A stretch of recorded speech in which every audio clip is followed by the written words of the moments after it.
À ton avis, quel sera le premier aliment que mangeront les gens du paradis? Est-ce que ce sera des rognons? Est-ce que ce sera du foie? Est-ce que ce sera du cœur? Est-ce que ce sera de la rate?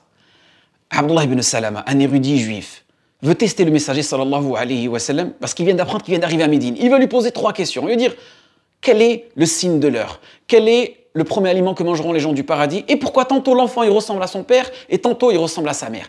Jibril alayhi salam venait juste d'informer le prophète sallallahu alayhi wa sallam et il lui dit que le premier aliment que mangeront les gens du paradis ce sera de l'excédent de foie de poisson et non pas d'agneau. C'est sur cette mas'ala que les chafi'ites ont dit tout simplement qu'il est recommandé de manger de son sacrifice et que le premier aliment soit du foie. Ils se sont basés sur un hadith rapporté par Buraïda que lorsque le prophète sallallahu alayhi wa sallam revenait de son sacrifice, la première chose qu'il mangeait c'était de la kebda, du foie.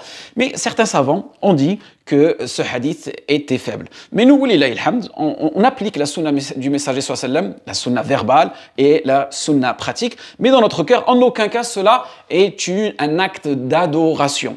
Et certains jurisconsultes ont dit tout simplement parce que le foie, c'est quelque chose qui est facile à manger et qui est facile à, on va dire, à déguster. Et généralement, vous savez, votre mouton, votre viande, on ne la ramène au boucher que le lendemain, le temps qu'elle sèche un peu. Certaines personnes peuvent me dire, oui, mais il ne faut pas montrer cela parce que vous avez des personnes, elles sont dans le besoin. C'est vrai.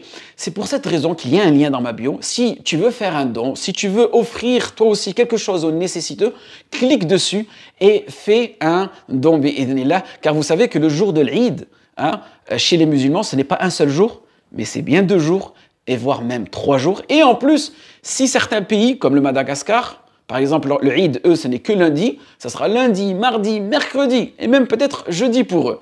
Voilà, donc clique sur le lien qui est dans la description. Waffaqak Allah lima yuhibbu wa yarda.